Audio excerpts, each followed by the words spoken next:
안녕하세요. 경제맥 진행의 정수민입니다. 12월이 시작되자마자 시장이 덜컹대고 편안하지가 않습니다. 언제는 우리가 투자하면서 편안했냐만 싶지만 이렇게 갑자기 나오는 악재에 우리는 대응하기가 참 어렵습니다. 일본의 금리 인하 이야기인데요.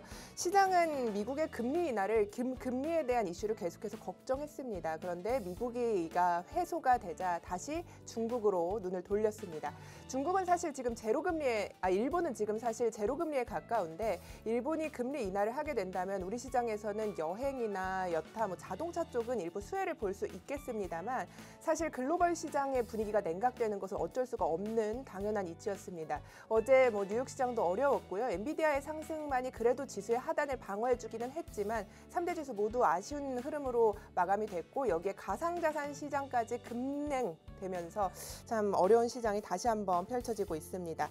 사실 지금 오늘 시장 보시면 그래도 외국인과 기관이 들어오면서 우리 코스피 지수가 올라가고 있는 상황인데 분위기가 갑자기 바뀌었습니다. 사실 코스닥이 어제까지만 해도 더욱 강세를 보였는데 오늘은 코스피 쪽으로 다시 한번 시장의 수급이 몰리면서 오늘 어제와 달리 분위기가 전개되고 있는 상황인데요. 그렇기 때문에 우리는 어떤 시나리오를 써야 할지가 참 중요합니다. 그래서 우리가 지금 어떤 투자를 해야 할까 중심을 잘 잡고 나아가야 될 텐데요. 오늘 전반적으로 반도체 소보장 쪽 그리고 로봇 이쪽도 괜찮고요. 어쨌든 SK 하이닉스와 삼성전자 두 기업이 오늘 아웃퍼폼 해주고 있습니다. 삼성전자 1.74% 이 시간 오르고 있고요. SK 하이닉스 3.25% 오르면서 다시 한번 55만 5천 원 선에 거래가 되면서 소보장까지 그 온기가 퍼져나가고 있는 모습이 확인이 됩니다. 중국과 일본의 어쨌든 무역 전쟁이 계속해서 시장에서 우리 시장에 어떤 영향을 미칠 것인가, 어떻게 우리는 수혜를 볼 것인가에 대한 고민을 하고 있는데요. 그 이야기가 반도체 쪽으로 확산이 되면서 오늘은 이쪽이 움직여주는 분위기입니다. 반면에 어제 강했던 제약바이오 쪽이 오늘은 다소 조금 쉬어가는 흐름이 나오고 있어서 우리 시장에서 좀 어떻게 우리가 투자처를 가지고 가야 할지 그리고 시장에 대한 시나리오를 써나가야 할지 많은 고민이 되실 텐데요. 저희 방송에서 여러 가지 정보를 다 전해드리고 있지만 옆쪽에 QR코드를 통해서 들어오시면 우리 방송이 끝나고 난 뒤에도 전문가님과 함께 하시면서 다양한 시장에 대한 전략들, 종목 정보들 챙겨가실 수 있습니다. 많은 참여 기다리고 있도록 하겠습니다. 자, 그럼 전반적인 시장 상황 조금 더 자세하게 체크해드리도록 하겠습니다. 이하영 캐스터입니다. 안녕하세요. 캐스터 이하영입니다. 전일 우리 증시는 엇갈린 모습을 보여줬는데요. 전일 코스닥은 미리 산타가 온 듯이 4거래일 연속 상승하는 모습을 보여줬습니다. 다만 오늘은 장 초반부터 갈팡질팡한 모습을 보이고 있는데요. 전일 일본의 금리 인상 가능성에 엔캐리 트레이드 청산 우려에 대한 목소리가 커지며 글로벌 투자 심리가 크게 흔들리는 모습이었습니다. 그렇다면 오늘 국내 증시는 어떻게 흘러갈까요? 지수부터 먼저 확인해 보겠습니다. 현재 양시장 모두 빨간불 켜고 있는데요. 코스피는 엔비디아 강세 속에 SK 하이닉스, 삼성전자 대형주 중심으로 상승폭을 키워나가며 현재 1.51% 상승한 3,979선에 거래되고 있습니다. 코스닥 보겠습니다. 코스닥 역시 0.12% 상승한 923선에 거래되고 있습니다. 그럼 이어서 수급 한번 살펴보도록 하겠습니다. 현재 코스피는 외국인과 기관이 쌍끌이 매수세 이어가고 있는데요. 외국인 4,900억 넘게, 기관은 3,600억 넘게 매수하고 있습니다. 개인 홀로 9,000억 넘게 팔아내고 있는 모습이고요. 코스닥 보겠습니다. 코스닥은 개인과 기관이 순매수 이어가고 있습니다. 개인 1,600억 넘게, 기관 600억 넘게 매수 우위 보이고 있고요. 외국인 홀로 2,000억 넘게 매도하는 모습 보이고 있습니다. 그렇다면 오늘의 오전장 특징주 한번 보겠습니다. 첫 번째 특징주 현대차 가지고 와봤습니다. 현대차가 오늘 장 초반부터 4% 넘는 급등세를 보이고 있는데요. 현재 4.72% 상승한 26만 6,500원에 거래되고 있습니다. 미국이 한국산 자동차 관세를 지난달 1일 소급해서 15%로 인하해 투자 심리가 크게 개선된 모습입니다. 여기에 11월 자동차 수출이 13% 넘게 증가하면서 호조를 보인 점도 힘을 보탰습니다. 이에 기아 역시 같이 상승하며 자동차주 전반에 매수세가 유입되고 있는 모습입니다. 이어서 두 번째 특징주 보겠습니다. 두 번째 특징주 롯데 관광개발입니다. 롯데 관광개발이 4분기 호실적 전망에 장 초반부터 강세를 보이고 있는데요. 카지노 순매출이 3개월 연속으로 500억 이상을 기록했다고 합니다. 여행이 비수기인 달에도 높은 수익성을 유지했고 중국의 한일령 영향으로 일본 대신 한국에 대한 방문 수요가 늘어날 것으로 인한 기대도 한몫하고 있습니다. 또 하얼빈 등 국제선 추가로 방문객 증가도 이어질 전망이라고 하니 이 점 주목해 보시면 좋을 것 같습니다. 세 번째 특징주 태성입니다. 전일 일본이 중국의 포토레지스트 수출을 중단했다는 보도가 나오면서 국내 수혜 기대감이 커졌는데요. 여기에 태성이 오늘 15% 가까운 급등을 보여줬습니다. 태성이 급등한 이유는 글로벌 반도체 업계가 유리기판을 핵심 기술로 보기 때문인데요. 이에 유리기판 관련주들 일제히 상승하는 모습 보여줬습니다. 현재 태성은 9.34% 상승한 43,900원에 거래되고 있습니다. 지금까지 특징주 살펴봤고요. 계속해서 저희 경제의 맥과 함께 하시길 바랍니다. 지금까지 캐스터 이하영이었습니다. 전반적인 시장 상황 알아봤습니다. 오늘 12월 2일인데요. 김태준 전문가 모시고 시장 먼저 체크해 보도록 하겠습니다. 어서 오세요. 안녕하세요. 네, 코스닥이 일주일 정도 강세를 보였는데 금요일 그리고 뭐 어제까지 그래도 굉장히 큰 폭의 그래도 아웃퍼폼을 한다 생각이 들었는데 오늘은 또 쉬어갑니다. 분위기가 갑자기 바뀌었어요. 외국인이 코스닥 팔고 있고 그래도 선물이랑 코스피는 사고 있단 말이에요. 그래서 오늘 시총 상위주들 그러니까 대형주들이 강세를 보이고 있는 시장인데 우리가 좀 시장 전체를 어떻게 바라봐야 합니까? 우선은 지난주에 제가 이 코스닥의 1000포인트 가능성에 대해서 언급을 하는 시점 전후부터 해서는 한 일주일 정도는 그래도 코스닥 위주의 시장이 흘러갔다라고 보고 있겠고요. 그리고 현재 중요한 부분들은 이번 주부터는 그래도 지난주까지 조금 밀렸던 이 코스피, 특히 대형주 위주로의 이 수급세가 조금씩 올라오고 있는 모습이 조금씩 나타나고 있어서 아마 이제 다음 주가 되면 또 FOMC 회의가 있다 보니까 이 시점 전후 구간까지는 조금은 이 박스권 구간에서 그러니까 특별히 여기서 지수를 더 크게 치고 나가기보다는 최근에 많이 빠졌던 것들이 조금 회복을 하는 과정이 나오고 또 최근에 좀 많이 올라갔던 이 코스닥 같은 경우는 조금은 조정받는 그러한 장세가 조금 연출될 가능성이 높기 때문에요. 현재 화요일이고 또 앞으로 이번 주 내내 어떻게 우리가 특히 어떠한 종목 위주로 좀 살펴봐야 되는지 오늘 전반적으로 또 말씀드리도록 하겠습니다. 좋습니다. 그러면은 코스닥이 그간 5거래일 동안 좀 강세를 보였으니까 코스피가 오늘 뭐 어쨌든 키를 맞춘다 이런 눈으로 바라보고 계신 거인가요? 그렇죠.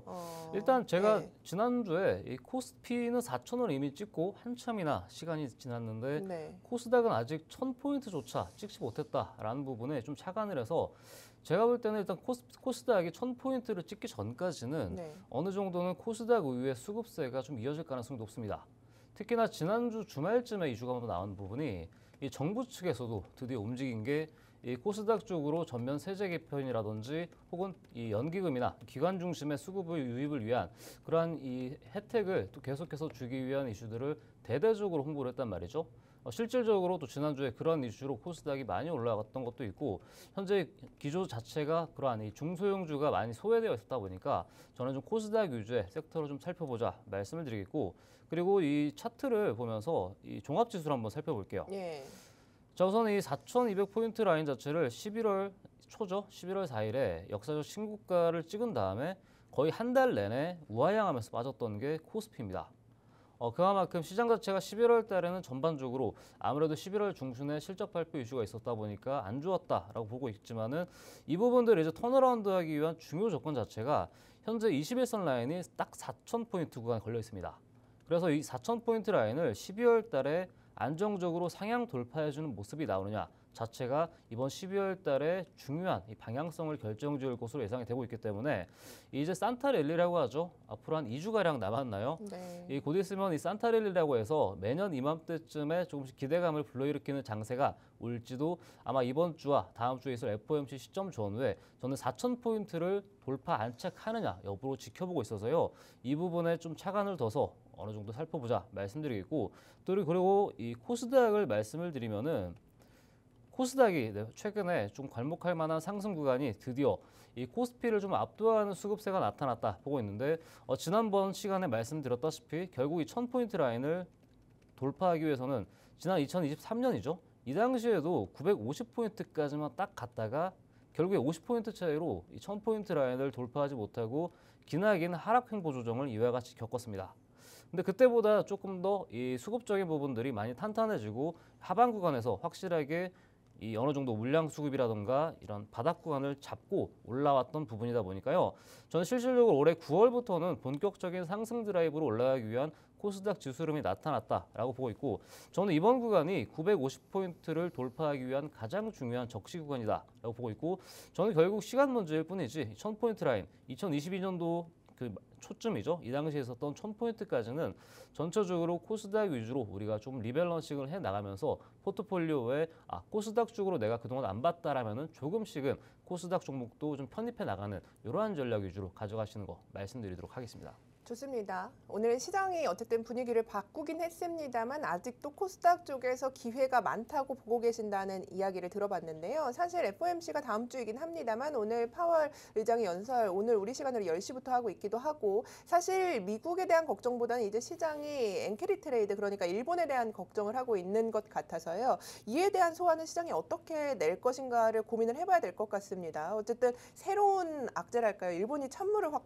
끼얹은 느낌이거든요. 지금 연말 랠리에. 그래서 우리가 앞으로에 대한 룸을 조금 더 보수적으로 바라봐야 할 것인가, 시장 트레이딩 관점에서, 아니면 그래도 이것이 시장에 미치는 영향이 적다고 보고 계신지. 왜냐하면 어제 가상자산 시장이 정말 급락을 했단 말이에요. 전저점까지 떨어지면서. 그래서 유동성 측면에서도 어떤 고민을 하고 계신지도 궁금합니다. 어쨌든. 일단 이 최근에 좀 증시의 호조랑 반대로 이 가상화폐 시장이 좀 심상치 않게 돌아가는 건 맞습니다. 네. 물론 어느 정도 올해 내내 가장 이제 안 올랐던 자산 자체가 암호화폐 쪽, 특히 비트와 코인 쪽이다라고 볼 수 있을 만큼 이 가상화폐 시장 쪽으로는 올해 한 해를 돌아보면은 굉장히 안 좋았던 흐름인데, 이 흐름 자체가 지난 이 11월 말까지는 어느 정도 또 반등하는 모습이 나왔다가 지금 12월 초가 되면서 다시 한번 빠지는 모습이 나오고 있단 말이죠. 물론 이게 나스닥이라든지 우리나라 증시와는 전혀 관련이 없긴 하지만 아마 가상화폐 쪽으로의 수급 자체가 앞으로 어떻게 튀게 될지 이런 것들도 조금 살펴봐야 되겠고, 만약에 가상화폐가 현재 어느 정도 하방 구간으로 떨어지고 있긴 하지만은 이게 하방으로 크게 더 밀리게 된다면은 이게 자금 시장 쪽으로의 어떻게 본다면 투심을 조금 흐릴 만한 이슈로도 좀 작용을 할 수 있어서 이 가상화폐 쪽은 어느 정도 시장이 어느 정도 빠지고 있다라는 것 정도는 좀 체크해 두시면서 대응하시면 되겠습니다. 그리고 한 가지 더 말씀드릴 수 있는 부분이 이 결국에는 이 아까 전 말씀하셨다시피 일본 쪽 얘기를 하셨잖아요. 네. 그리고 그래가지고 일본이나 중국 쪽 그리고 우리나라 이 3개국 간의 이 관계성에 대해서 부분들이 최근에 우리나라 시장에서 조금씩 드러나고 있는 부분이 바로 어제만 하더라도 이 일본 쪽에 있는 이 포토 레지스트 관련된 이 관광객 쪽이죠. 이쪽으로 우리가 수출을 좀 제한하겠다라는 이슈가 나오게 되면서 우리나라 이 반도체 업종 중에서 좀 수혜를 받았던 것처럼 이 사실상 우리나라가 지금 사실 이 한일령이라고 하죠. 한일령 관련 이슈 속에서 어떻게 본다면은 반사 수혜를 어제와 같은 이벤트를 맞이할 수 있는 구간도 계속해서 나타나고 있어서 최근까지는 뭐 K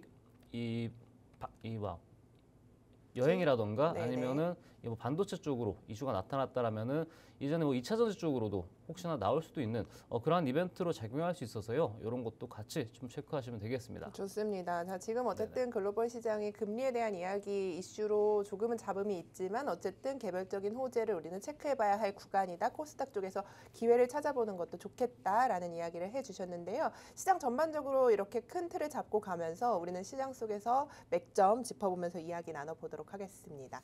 자, 2차 전지 이야기 먼저 해보도록 하겠습니다. 어제 에코프로가 굉장히 큰 폭의 강세를 보였습니다. 사실 최근에 중국의 탄산 리튬 가격이 반등을 하면서 이 2차 전지 업종 자체에 대한 어쨌든 기대감, 회복에 대한 기대감이 높아지고 있는 상황입니다. 또 다들 아시겠지만 이 리튬 가격은 2차 전지 가격에 대한 선행 지표라고 볼 수 있기 때문에 이 원자재 가격 그리고 ESS라는 새로운 모멘텀 여러 가지 호재가 맞물린 구간에서 우리는 이 주가 측면에서 어떤 해석을 가지고 갈 것이냐 2차 전지에 대한 이야기 나눠보도록 하겠습니다.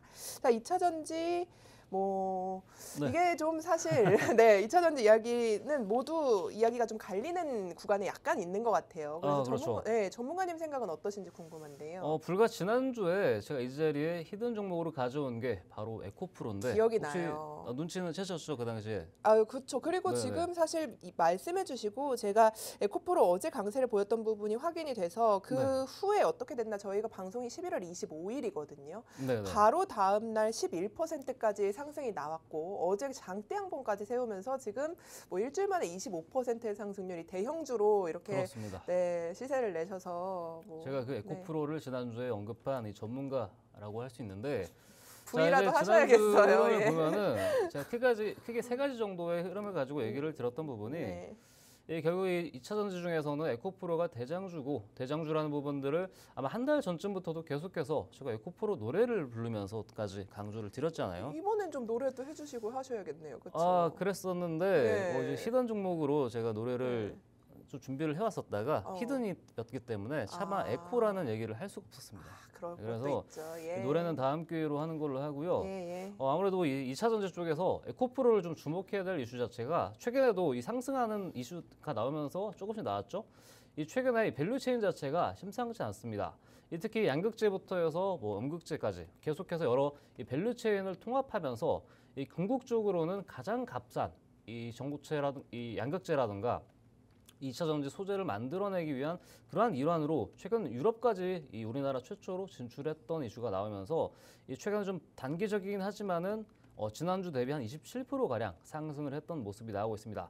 그래서 이 흐름 자체를 어떻게 살펴봐야 되느냐라고 말씀드리면은 결국에는 이 코스닥에 대한 이 상승에 대한 이 어느 정도 일환으로서 전체적으로 가장 큰 수급 자체를 에코프로가 받아갔다라고 볼 수도 있겠고요.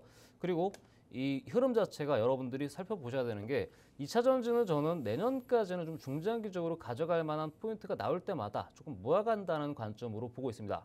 그와 만큼 이 과거 한 1, 2년 동안은 조방원 섹터 쪽에서 어느 정도 시장을 이끌어가는 메가 트렌드였다라면은 결국에는 이 코스닥이나 이런 부분들이 올라가기 위해서는 2차 전지를 필두로 한 이런 굵직굵직한 종목들이 크게 가야 됩니다. 그런 것들을 감안해 본다면은 제가 방송에서도 간간히 말씀드리겠지만은 중요한 타점이 올 때마다 이런 기회들 놓치지 마시고 항상 언제든지 들어갈 수 있는 준비를 하시면 되지 않을까 이렇게 말씀드릴 수 있겠습니다. 그러니까 2차 전지 업황은 여전히 밝다는 입장이시고 네. 우리가 기회를 찾자면 우리 방송을 보고 다 그 맥점을 짚어주시겠다 이야기를 해주셨는데 에코프로 다시 한번 차트 보면서 이야기해볼까요? 왜 그날 사야 된다고 생각을 하셨는지 좀 궁금해요. 왜냐하면 시장에서 크게 이슈가 없었거든요. 그때. 일단 기술적인 분석적인 부분들이 조금 중요했던 구간이다 말씀드리겠고 사실 지난주에 제가 에코프로를 얘기하는 시점에 아무도 2차 전지를 보진 않았을 겁니다. 맞습니다. 실제로 그때까지도 하락이 시작되고 있었고 이 흔히들 어디까지 떨어질지 알기 어려운 구간이다라고 얘기를 하면서 이 조금 기피할 수도 있었던 차트였는데 제가 중요하게 보고 있는 이 차트 구간 속에서의 박스권이 이 지난 6월과 7월, 8월 사이에 만들어졌던 구간인데 이 라인에서 중요한 추세 라인 하나 그어보면 이와 같은 중요한 상단 수렴 차트가 하나 나오게 되는데요. 특히 이 구간에서 만약 이 라인 자체를 이 7만 원대 중반 라인이죠. 이 라인 자체를 적어도 지지하게 된다면은 충분한 이슈와 함께 올라갈 수 있는 구간이 마련되겠다. 마침 또 이 리튬 관련된 호재가 계속해서 나타나고 있던 시점이라서요. 일종의 힌트가 되겠죠. 그렇다 보니까 가격적으로는 안정화가 될 수 있는 구간에서 1차적으로 진입해보자라고 말씀을 드렸고요. 실제로 제가 운영하고 있는 이 공부방에서도 여러분들에게 타점적인 부분과 어디까지 목표가를 잡을지에 대한 부분들도 계속해서 진행해 드리고 있어서요. 에코프로 앞으로 이 어디까지 또 좀 중장기적으로 가져갈 것인지 또 이런 것들 좀 궁금하시다 하시는 분들은 아래 하단 QR코드 누르고 들어오시면 또 조금 더 상세하게 짚어드리도록 하겠습니다. 좋습니다. 지난주에 나오셔서 이제 에코프로에 대한 맥점을 짚어주시고 함께하는 공간에서 히든 종목을 공개를 해주셨어요. 지난주 이 자리에서 말씀을 주셨는데 5거래일 만에 사실 25%의 상승률이 지금 집계가 되고 있는 구간입니다. 어제 장대 양봉이 서기도 했고 오늘도 뭐 무너지지 않고 계속해서 고점 위에서 지금 뭐 시세를 형성하고 있으면서 꾸준히 5거래일 동안 올라왔다 이렇게 분석이 되고 있는데요. 우리 함께하고 있는 히든 종목입니다. 그래서 히든 종목 나도 궁금하다 하시는 분들이 있으실 것 같아요. 히든 종목은 옆쪽에 함께하는 공간에서만 공개를 해드리니까요. 이쪽 들어오셔서 우리 방송 끝날 때 오늘도 준비를 해오셨다고 하니까 꼭 체크해 보시기 바라겠습니다. 자, 2차 전지와 에코프로에 대한 이야기 나눠봤고요. 이제는 반도체, 오늘 시장의 주인공입니다. 뭐 IT 투톱을 비롯해서 소부장까지 오늘 좋은데 사실 어제 11월 수출입 데이터가 나왔는데 우리 환율에 허덕이고 있는 구조임에도 불구하고 우리 수출, 반도체 수출이 전년 대비 11월에 무려 38.6%나 증가했다는 이슈도 있고요. 또 여기에 일본이 중국용 포토레지스트 출하를 중단했다는 보도가 있습니다. 그러면서 반도체 소부장 쪽, 그간 조명을 못 받았던 쪽까지 오늘 강세를 보이면서 어쨌든 유리기판 쪽이 뭐 테마로는 강합니다만 전반적으로 반도체 쪽에서 상승이 다시 한번 나오고 있는 구간입니다.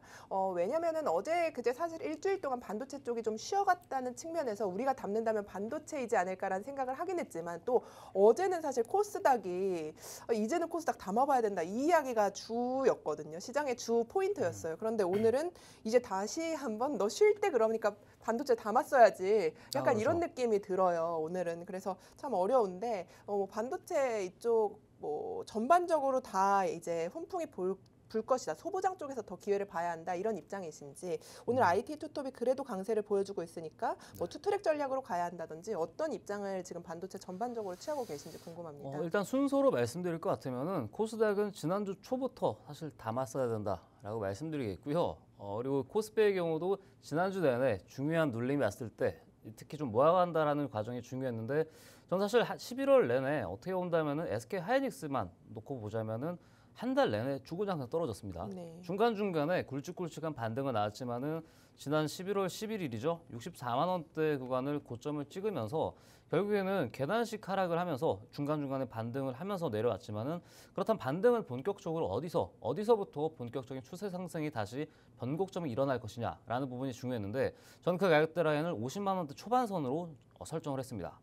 그만큼 50만 원대 라인 초반에 어떻게 본다면은 이탈을 할 수도 있겠으나 단계적으로 이탈할 뿐이고 결국에는 어느 정도 되돌림 반등 구간 자체를 크게 줄 수 있는 어쩌면 V자 반등을 기대해 볼 수도 있는 상황이다 보니까 50만 원 초반에서는 충분히 공략할 수 있는 구간에 대해서 지난번 영상 시간에서도 말씀을 드렸던 것 같고요.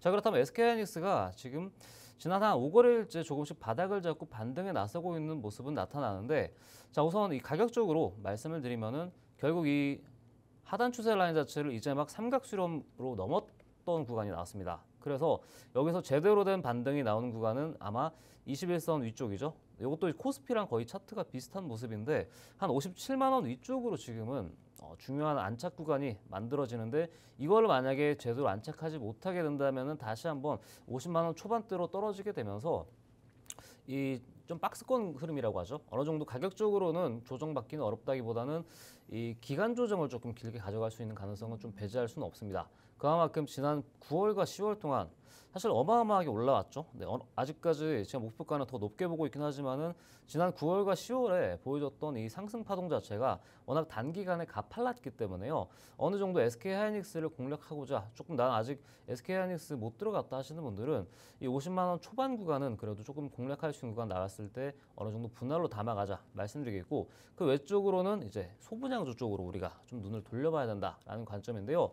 이 실제로 보면은 최근에 이 대형주 쪽은 이 최근까지 11월 내내 떨어졌다가 이제 반등이 나오는 구간이다라면은 어느 정도 삼성전자와 SK하이닉스는 이 중간에서는 조금 이제 쉬어가는 입장이다라고 본다면은 나머지에서는 이 PCB와 같은 뭐 이스페타시스라든지 혹은 뭐 이제 솔브레인과 같이 이 반도체 전공정에 있는 뭐 그런 것들을 조금 더 이제 우리가 살펴볼 필요가 있겠고 제가 지난번 시간에 여러분들에게 이 솔브레인을 제가 지난번 시간에 이렇게 딱 얘기를 드렸었던 게 확실히 솔브레인의 경우는 이 반도체 전 공정, 특히 시각 쪽으로 이 공정을 맡고 있는 업체이기도 하고 이 설비 투자 자체를 굉장히 조금 공격적으로 진행하고 있는 회사입니다.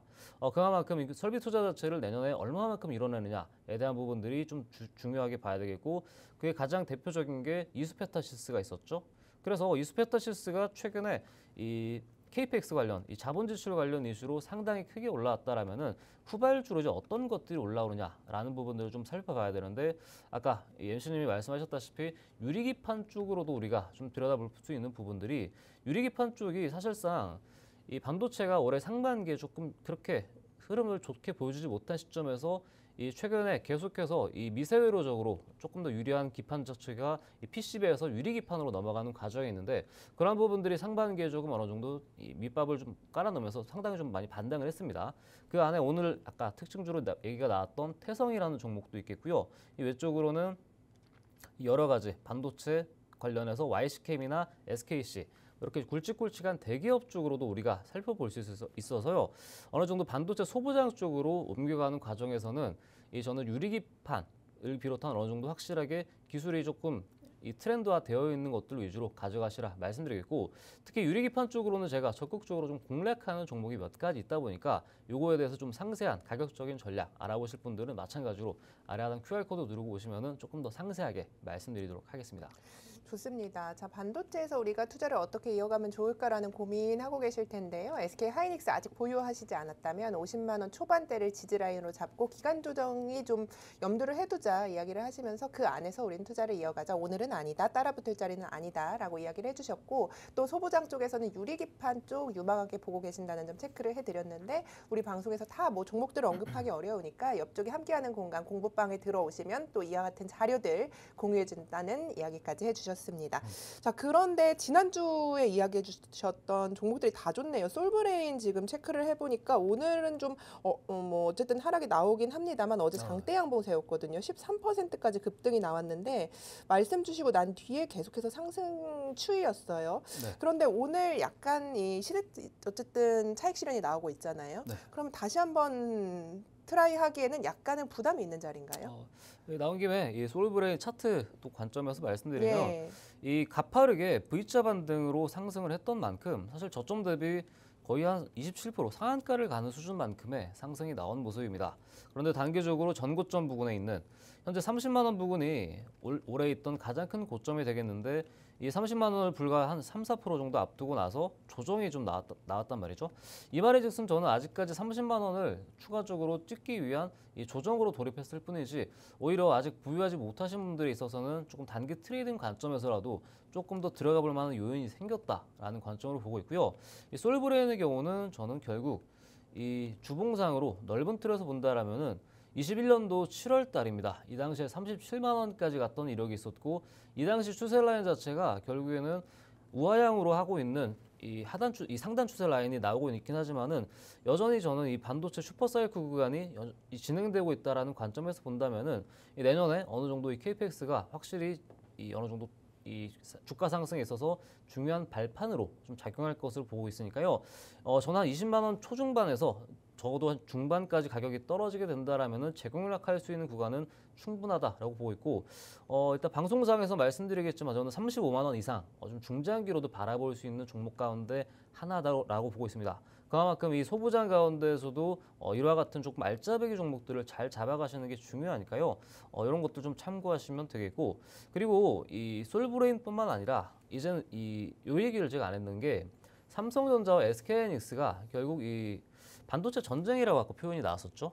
그런데 그래도 다행스럽게도 이 글로벌 전쟁이라기보다는 내전입니다. 최근에 이 마이크론까지 사실 일반적으로 한 3개 회사가 이 반도체 시장을 어느 정도 이 점유율을 가져가고 있던 상황이었는데 최근 마이크론이 구글 TPU 관련 이슈가 나오게 되면서 조금 이제 탈락하는 흐름이 나타나면서 자연스럽게 이 현재 엔비디아와 이 구글이 양강 체제를 갖고 있다면은 거기에 각각 SK 하이닉스와 삼성전자가 이 각각 대립 구도라고 해야 될까요?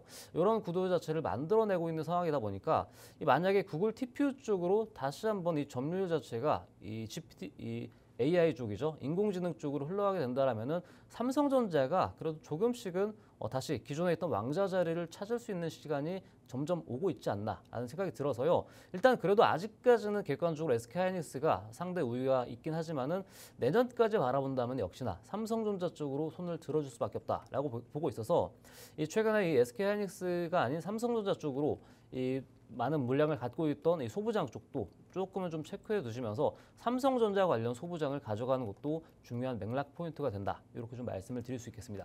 좋습니다. 두 기업 사이에서 삼성전자를 어쨌든 더 탑픽으로 보신다라는 이야기 같아요. 그러면은 우리가 앞서 이야기했던 거와 뭐 고리를 좀 만들자면 삼성전자에 대한 소부장 밸류 체인을 보는 것도 중요하겠네요. 네네. 그러면 밸류 체인에 있는 기업들도 삼성전자 향으로. 그렇죠. 몇 가지가 있긴 한데 네. 대충 얘기를 드리면은 대략적으로요. 네. 이 YC라는 기업이 있습니다. 이것도 제가 예전에 좀 메모를 해놓고 이 DDR5와 관련해서 이슈가 있을 때마다 크게 올라왔던 종목인데 실제로 2024년 작년에 좀 전체적으로 반도체 사이클이 한번 돌았을 때 이 당시에 22,000원 구간까지 신고가 라인이었죠. 이 당시가 상당히 좀 큰 주가 상승의 파동을 그렸던 구간인데 아직까지 현재 삼성전자가 움직인 거에 비해서 보면은 거의 크게 올라가는 게 없습니다. 그런 상황에서 이 삼성전자가 만약에 이 양강체에서 힘을 좀 받는 구도가 나오게 된다라면은 현재 마침 이 차트 기준으로 요 라인입니다. 네, 위쪽으로 펼쳐져 있는 이 추세 라인 있죠. 이 라인 위쪽으로 올라서는 14,000원 윗구간을 올라서게 된다면은 생각보다 빠르게 전고점 라인이죠. 15,000원대까지 도전할 수 있는 구간이 나오고 있어서 이 삼성전자 쪽으로 삼성전자향 관련된 이 반도체 관련주 찾으신다면은 YC 같은 종목들 이렇게 좀 찾아보시는 것도 좀 의미 있는 방법이 되지 않나 보고 있습니다. 좋습니다. 자, 삼성전자 밸류체인까지 우리가 체크업을 해드렸는데요. 이 부분 체크해 보시기 바라겠습니다. 자, 우리 방송에서 다 어쨌든 정보를 많이 드리려고 노력을 하고 있습니다만 자세한 종목과 타점 이런 부분은 함께하는 공간 공부방에서 김태준 전문가님이 조금 더 세심하게 전략 주고 계시니까요. 참여하셔서 더 좋은 정보들, 양질의 정보들 챙겨가시기 바라겠습니다. 자, 다음 이야기 나눠보도록 하겠습니다. 러시아와 우크라이나에 관한 이야기입니다. 사실 오늘 뭐 강력한 시세를 내고 있지는 않습니다만 그래도 이야기해볼 이야기가 있죠. 푸틴 러시아 대통령과 도널드 트럼프 미국 대통령이 우크라이나 종전 협상의 오늘 틀을 결정할 이 담판에 나선다는 이슈가 있습니다. 그래서 우리는 어떤 시나리오에 따라서 어떻게 투자를 할까에 대한 고민도 함께 나눠보면 좋겠다는 생각을 했는데요. 사실 종전이 된다면 뭐 그냥 재건주들이 가겠죠. 그런데 실제로 그렇죠. 수혜를 받을 만한 기업이 어떤 기업이냐? 그럼 러시아를 재건할 기업이냐? 우크라이나를 재건할 기업이냐? 이걸 봐야 되겠고 대표 방산주들이 흐름을 어떻게 할 것이냐에 대한 고민도 함께 해봐야 될 것 같은데 네. 어떤 시나리오 쓰고 계세요? 결국 이 지난 4년간에 이어졌던 이 러시아와 우크라이나 전쟁 자체가 이제 조금 있으면은 끝날 것 같은 기류 자체가 이제는 조금 확실해지지 않았나. 거의 한 최근 1년 동안 이 협정을 한다 안 한다 이런 얘기가 계속 나왔다가 결국에는 트럼프가 당선되는 시점부터는 조금 가파르게 이 종전에 대한 논의가 활발하게 오고 갔고요. 이미 한 1년이 지났던 상황이죠. 트럼프 정권이 들어선지요. 그리고 나서 이 어느 정도 1년이 되는 해에 조금씩은 이 종전에 대한 이슈가 나타나고 있는데 이 공교롭게도 우리가 러시아와 우크라이나 종전을 얘기할 때 여기서 조금 빠질 수 없는 핵심 이 키워드가 방산주 쪽입니다. 네, 그만큼 방산주가 최근 1, 2년 동안 상당히 조금 괄목할 만한 상승을 했다라고 할까요? 대장주인 하나 에어로스페이스만 보더라도 이 최근 한 2년 동안 저점 대비 기준으로 또 따지자면은 거의 한 1000%가 넘는 상승이 나왔던 상황입니다. 그만큼 최근 2개년도 사이 기간 동안 이 유럽을 중심으로 우리나라 K 이 방산에 대한 수요가 엄청나게 급증을 했고 실제로 유럽의 재무장 분위기 자체가 러시아 우크라이나 전쟁 이슈로 더욱더 활발하게 이루어졌던 탓에 그러한 부분에 대한 이 가장 큰 수혜를 이 방산주들이 가져갔다라고 보고 있는데 그런데 이러한 상황에서 러시아 우크라이나 이슈 자체가 조금씩 사그라드는 흐름 자체가 나타나게 된다라면 어떻게 될 것인가에 대한 부분도 조금 생각해 볼 시점이 왔다라고 보고 있겠고 그래서 이 오늘 한 2시쯤이죠. 오늘 2시 이후에 이 푸틴 대통령과 이 미국 이 트럼프 대통령 특사가 직접 만나서 이 종전 협상에 대한 내용들을 다시 한번 점검한다라고 하는 게 최근 한 일주일 전 사이에 실제로 한번 협상 이슈가 나타나긴 했었지만은 우크라이나한테 너무나 조금 불리한 조건이지 않나. 뭐 돈바스에 대한 점령 지역을 아예 넘겨줘야 된다라든가 또 북대서양 조약기구인 나토의 가입을 금지시킨다든가 한 28개 가량의 러시아 관련된 가장 좋은 그런 협약 이슈들이 많이 있었습니다. 그런데 이런 것들을 조금 축소하면서 오늘 다시 한번 재협상에 돌입하고 한다는 만큼 이 러시아 우크라이나 관련된 이 협상 쪽으로 조금 더 진전이 있지 않나라는 생각이 들어서 이 방산 쪽에 대한 부분도 이런 것들을 조금 생각해야 되는 게 좀 중요하다 말씀드리겠고 또 한 가지 결국에는 이 테마적인 부분들을 얘기하지 않을 수가 없겠죠. 그래서 뭐 다스코라든지 혹은 이 최근에 이 데모라든지 건설기계 쪽으로 특히 우크라이나 재건 관련된 이슈들이 또 조금씩 테마성으로 그러니까 실질적인 수혜로 이제 수급이 일어난다라고 보기는 어렵지만은 이 단순 테마성 이슈적으로 올라갈 수 있다라는 이슈가 나와가지고 이런 것들이 단기적으로 실제로 종전 협상이 완료가 된다면은 한 2주일 정도는 조금 수급적인 부분들을 이쪽에서 가져갈 수 있는 포인트도 나타나고 있다 볼 수 있겠고요. 그래서 결국에는 저는 이 러시아 우크라이나 관련된 이슈가 단지 이 우크라이나 재건에 대한 이슈뿐만 아니라 이 방산 쪽으로 더 나아가서는 저는 결국 이렇게 봅니다. 최근에 이 시장 자체를 올해 1년 내내 이끌어왔던 게 그래도 조선, 방산, 원전이잖아요. 물론 이 조방원까지 가기는 좀 어렵지만은 적어도 그 가운데 이 대표 주자였던 방산 쪽은 좀 한풀 꺾일 수 있는 가능성도 조금 우리가 대비해야 될 필요 있다라고 보고 있어서요. 이러한 관점에 좀 초점 맞추어서 이 포트폴리오 조정하는 거 또 말씀드리도록 하겠습니다. 좋습니다. 자, 어쨌든 우리가 포트폴리오를 이에 따라서 조정해야 될 부분이 있다라고 이야기를 해주셨는데 사실 오늘의 주인공이 뭐 재건이나 뭐 이쪽은 아닙니다만 그러면 어느 쪽에서 기회를 보고 계신지도 좀 궁금합니다. 그래도 일단은 이 우크라이나 재건 관련 종목들이 뭐 테마성 이슈긴 하긴 하겠지만은 최근에 상한가를 한번 간 데모라는 종목이 있습니다. 그만큼 단기적인 바닥권에 눌려있긴 하지만은 시가총액이 1,000억 원이 안 되긴 해요. 그만큼 좀 단기적으로 변동성이 엄청 강한 종목 가운데 하나긴 하지만은 만약에 러시아 우크라이나 종전에 대한 이 가시화가 된다라고 한다면은 가장 크게 좀 TO를 뽑한 흐름이 나타나기 때문에요. 이런 것들을 가지고 이제 중장기 투자를 하기는 확실히 어려운 접근이다 말씀드리고 단기적인 타점을 잡아서 어떻게 본다면 트레이딩 관점으로 좀 접근하는 것은 의미가 있겠다라고 말씀을 드리겠고 그리고 혹여나 이 방산주 쪽을 갖고 계신 분들이 계시다라고 한다면은 제가 방송에서도 이 현대로템이라든가 몇몇 종목들을 이 굵직굵직한 종목들 위주로 언급을 드리긴 했었지만은 이 흐름 자체가 확실히 좋지는 않습니다. 그렇지만 그렇다고 해서 방산주가 여기서 끝이냐? 이건 또 아닙니다. 저는 이 궁극적으로는 올해는 어느 정도 상승할 만큼 상승을 했고 결국 내년을 우리가 바라봐야 되는데 여기에서 이 방산주들의 이 밸류에이션이 어떻게 다시 리레이팅 되는지 이 과정이 조금 중요하다라고 보는데요.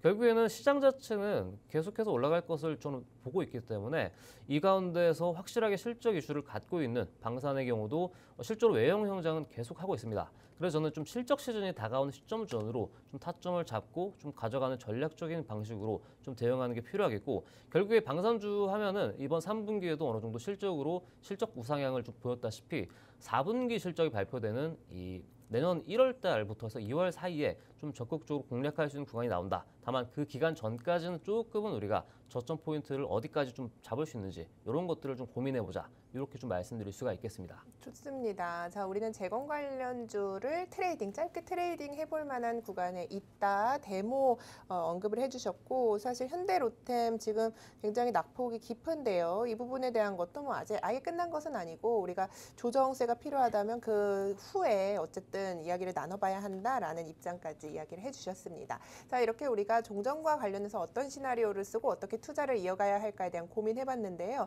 전반적인 분위기에 대해서 하나 여쭙고 싶어요. 사실 제약바이오가 어제는 선별적이긴 합니다만 그래도 대체로 다 좋았거든요. 그렇죠. 제약바이오 이제는 진짜 담아봐야 되나 이런 생각이 들 정도로 제약바이오다.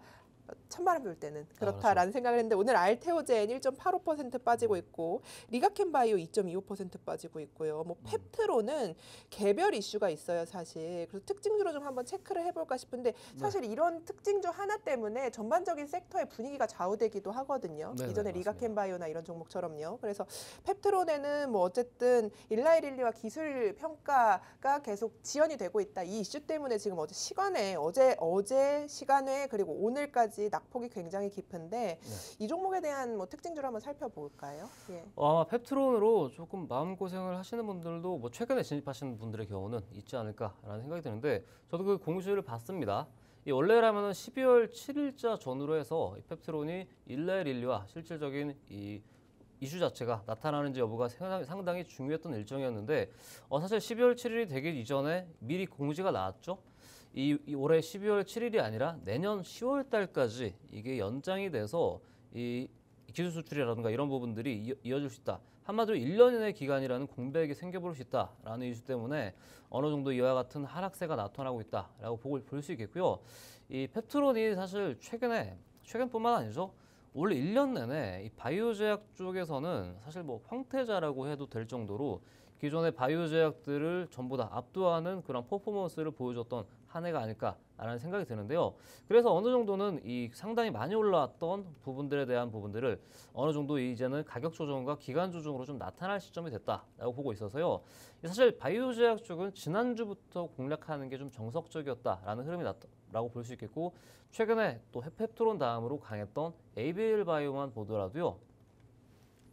이 신고가를 한번 찍고 나서 다시 한번 이 조정을 받고 있는 흐름 자체가 나타나고 있는 게 ABL 바이오는 이제 20만 원을 목전에 두고 있긴 하지만은 현재 20만 원대 라인 자체를 안착하고 나서 위쪽을 한 번 더 칠 수 있는지 이 오브 자체가 좀 중요하다라고 보는데 현재 이 경고 딱지가 좀 붙어 있죠. 네. 투자 경고 흐름이 나타나고 있어서 이 상승에는 조금 제한이 있을 수 있다라는 관점으로 보고 있는데 여기에서 이 ADC 관련이죠. 항체 약물 접합체 관련된 섹터 내에서 보자면은 저는 ABL 바이오는 현재 기간 조정을 가져갈 수밖에 없는 구조다 보니까 지난번에도 말씀을 드렸을 겁니다.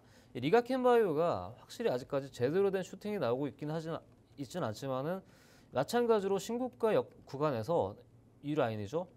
중요한 라인 자체를 한번 돌파하고 나서 안착했단 말이죠. 그래서 저는 18만 원 라인을 이탈하지 않는다라고 한다면은 이 구간에서 어떠한 기술 수출 이슈라든가 이 라이센스 아웃 이슈 자체가 나오게 된다면은 20만 원대 위쪽으로 강하게 돌파하는 장대 항목 한 번 정도는 나타내주지 않을까라고 보고 있어서 이 제약바이오 흐름도 여러분들께서 조금 잘 살펴보셔야 되는 게 이 과거에 이 흐름을 잡았던 바이오 제약 쪽 섹터가 있었고 또 최근에 이 신흥 섹터라고 하죠. 이 신흥으로 최근에 좀 크게 올라왔던 뭐 펩트론이나 뭐 ABL 바이오 이러한 섹터가 있는데 지난주부터 일주일 정도는 뭐 리가켄 바이오뿐만 아니라 뭐 ABL 바이오, 펩트론이 나름 좋았습니다. 근데 사실 이번 주 월요일에 펩트론이 지난주 월요일이죠. 지난주 월요일에 펩트론이 급락을 했음에도 ABL 바이오라든가 여타 최근까지 좋았던 흐름에 바이오 제약은 크게 빠지진 않고 오히려 올라가는 모습들이 나타났는데 제가 이와 같이 이 관심 종목상에서 이 바이오 제약 라인을 좀 살펴봤을 때 최근에 여러분들께서 그래도 좀 살펴봐야 될 중요한 라인 자체는 이 예전이죠. 2018년도, 19년도 때 바이오 제약 시장 좀 기억하시는 거 계실까요?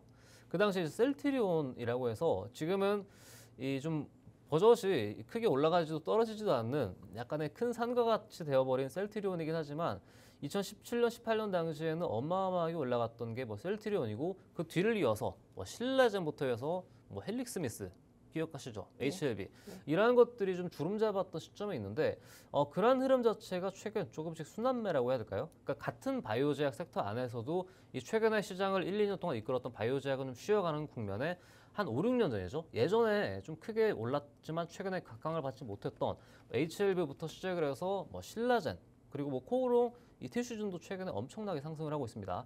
그래서 그러한 것들을 우리가 조금 들여다보면서 이 안에서 옥석 가리기를 좀 제대로 해야 되는 시점이 아닌가라는 생각이 드는데요. 때마침 제가 지난번 시간에 에코프로를 가지고 왔던 것처럼 이번 주에도 조금 아주 중요한 바이오제약 섹터 내에서의 히든 종목을 또 들고 왔습니다. 그래서 이거 좀 기다리시는 분들도 계실 텐데 잠시 후에 이것도 같이 공개해 드리도록 하겠습니다.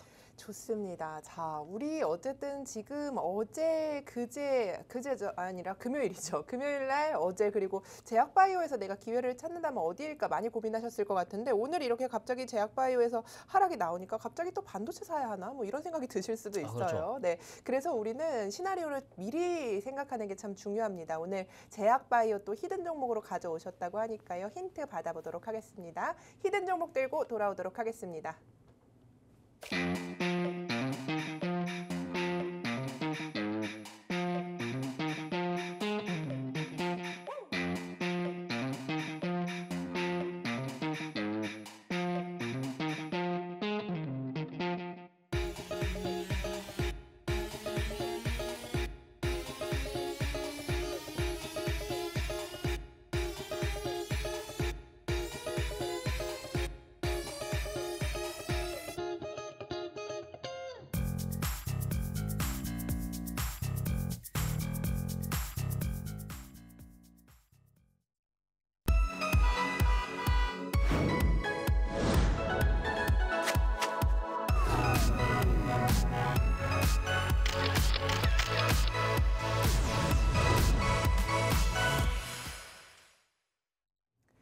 네, 12월 2일 오전 11시 43분 지나가고 있습니다. 현재 우리 1.63% 코스피는 상승하면서 3,984포인트에서 거래되고 있고요. 코스닥은 0.14% 오르면서 923포인트에서 거래되고 있습니다. 특징적인 부분이 개인들이 1조 넘게 지금 차익 실현을 하고 있고요. 뭐 외국인들이 코스피 현물을 사고 있고 기관도 받쳐주고 있습니다만 코스닥 시장에서는 팔아내고 있고 선물 시장에서 외국인이 5천억 원 넘게 순매수를 하면서 시가총액 상위 종목들 대부분 흐름이 나쁘지 않습니다. 코스피 대해서요. 이 부분도 체킹을 해드리도록 하겠습니다. 자, 이 시장 속에서 어떤 종목을 사면 우리 수익률을 극대화할 수 있을지에 대한 고민 나눠보도록 할 텐데요. 힌트를 주셨어요. 제약바이오 쪽이다. 네. 어떤 종목인지 힌트 주세요. 네. 일단 이렇게 세 가지로 이렇게 좀 요약을 해봤는데요. 좀 느낌이 오시나요? 어떤 종목일지? 상장사 10개 중 네. 요게 10개까지 있는 기업이 사실 많지 이렇게 쪼개기를 그렇죠. 많이 했다니 네, 좀 이런 욕심이 생각부터 많은 드네요. 회사다라는 좀 느낌도 받으실 것 같고요. 네. 네, 보시면은 이 첫 번째 줄부터 말씀드리면 그룹 상장사 이제 10개 중에 6곳이 흑자 기록. 무슨 말이냐면은 그만큼 이 회사는 이 지주회사 격으로 현재 이 시장에 좀 지주하고 있고 이 HLB가 아니라 이제 그 종목들을 보시면은 이 그룹 상장사 10개 중에 6곳이 흑자 기록이다라는 만큼 최근에 과거 한 4, 5년 동안 M&A를 엄청나게 많이 했던 기록 중에 하나인데 그만큼 어느 정도 계속해서 내실을 다지기보다는 외형 확장에 조금은 좀 힘을 써왔던 회사 중에 하나다라고 말씀드리겠고요. 그리고 여기서 이제 중요하게 보셔야 될 부분들이 결국에는 이 제약바이오 쪽은 실적적인 부분들이 어느 정도 뒷받침되어야만이 확실하게 주가가 좀 우상향할 수 있는 조건이 될 수 있습니다. 그 가운데 중요한 게 올해였죠. 올해 ABL바이오도 흑자 전환을 올해 이뤄내면서 신고가를 펼쳐내고 계속해서 순항을 하듯이 이 기업도 만약에 이와 같이 그룹사 전반적으로 흑자 기록을 하는 만큼 어느 정도는 이 재무적인 부분들이 조금씩은 안정적으로 받쳐져 가고 있다라는 관점으로 좀 볼 수 있는 포인트다 말씀드리겠고요. 자, 그리고 두 번째로는 여기서는 좀 중요한 힌트가 되지 않을까라는 생각이 드는데 이 회사가 좀 갖고 있는 중요한 이 신약호흡 물질 중에 하나가 바로 복용요법이 가능한 거고 이 복용요법을 가지고 이 글로벌 임상 상상에 대해서 최근 조금 괜찮은 결과 발표에 대한 내용들이 나왔었습니다. 그만큼 현재 이 회사가 실질적으로 이제 치료를 하고 있는 그 섹터 쪽에 있는 이 치료제가 계속해서 어느 정도 효과를 보이고 있다라고 보셔도 되겠고 이제 이를 바탕으로 사실 이 미국 FDA 승인에 대한 이슈 가지고 과거 여러 차례 이 상승에 대한 이 등락이 반복됐던 회사고 실제로 FDA 승인 자체가 제대로 되지 않으면서 조금 크게 무너졌던 좀 이력도 있다 보니까요. 차트를 쭉 보게 되면은 상당히 좀 어지럽긴 합니다. 그만큼 이 희노애락이 모두 녹아있는 차트를 갖고 있는 게 바로 이 기업이지 않을까라는 생각이 드는데요. 자, 일단 일정적으로는 결국에 내년 FDA 승인 기대감을 갖고 있는 바이오 제약이다라고 보시면 되겠고, 자 여기서 이제 차트를 말씀드리면은 자 최근에 이제 중요한 라인인 이평선, 이 갈색으로 보이는 게 바로 241선 이평선 라인인데 이 라인을 그래도 한번 저항선을 맞고 떨어진 다음에 다시 한번 조금씩 우상향으로 조금씩 거개를 틀고 있는 모습이 나옵니다. 특히나 지난주쯤부터 시작된 이 코스닥 활성화 정책과 더불어서 조금씩 바닥을 잡고 우상향에 나가는 관점에 있는데 만약에 이 흐름 자체가 내년까지 이어지는 과정에서 FDA 관련된 이슈가 조금씩 나타나게 된다면은 확실하게 주가 상승에 좀 탄력을 받을 수 있지 않나라는 생각도 들어서요. 이 종목 아까도 제가 중간에 깜짝 힌트를 드리긴 했는데 좀 들으신 분들이 계시지 않을까라는 생각이 드는데요. 네, 바로 그 종목이 맞습니다. 네, 그래서 이 종목 좀 확실하게 잡아서 사실 타점적인 부분들이 조금 더 중요하지 않나라는 생각이 들어서 이런 것들은 사실 타점 부분부터 시작을 해서 목표가를 어디까지 끌고 가느냐 적인 부분도 상당히 중요하기 때문에요. 이 종목 내가 확인해서 조금 확실하게 좀 공략하고 싶다 하시는 분들은 아래 하단 QR코드 누르고 들어오시면 또 확실하게 짚어드리도록 하겠습니다. 좋습니다. 제약바이오는 워낙 뭐 종목별로이긴 합니다만 변동폭이 커서 미리 어떻게 내가 투자를 할 것이냐 매수가 그리고 매도가를 목표 주가를 정하는 것도 참 중요한 부분인 것 같습니다. 그 부분에 대한 안내까지 세심하게 해주신다고 하니까요. 다시 한번 말씀드릴게요. 옆쪽에 이 QR코드 있는데요. 이 QR코드를 카메라로 비추시면 이렇게 링크가 딱 생겨요. 그걸 누르시면은 바로 들어오셔서 김태준 전문가님과 함께하는 공부방에 입장하시면 저희가 종목명과 함께 매수가 이렇게 이야기를 해주신다고 하니까요. 많은 참여 기다리고 있도록 하겠습니다. 짧게만 들어볼게요. 오늘 외국인이 매수를 하고 있어서 우리가 대형주에서 기회를 찾아봐야 하나 오후장엔 어떻게 대응해야 하나 또 도움 주시면 좋겠습니다. 일단 시장 자체가 보통 제가 화요일 날 오전에 나올 때면은 오전에는 좋았다가 오후장에 조금 하락하는 그런 분위기가 조금 자주 연출이 됐던 상황이란 말이죠. 그런데 오늘 현재 수급적인 부분과 흐름을 보게 된다면은 현재 코스닥이랑 코스피가 전체적으로 오르는데 특히 코스피가 좀 많이 올라가고 있죠.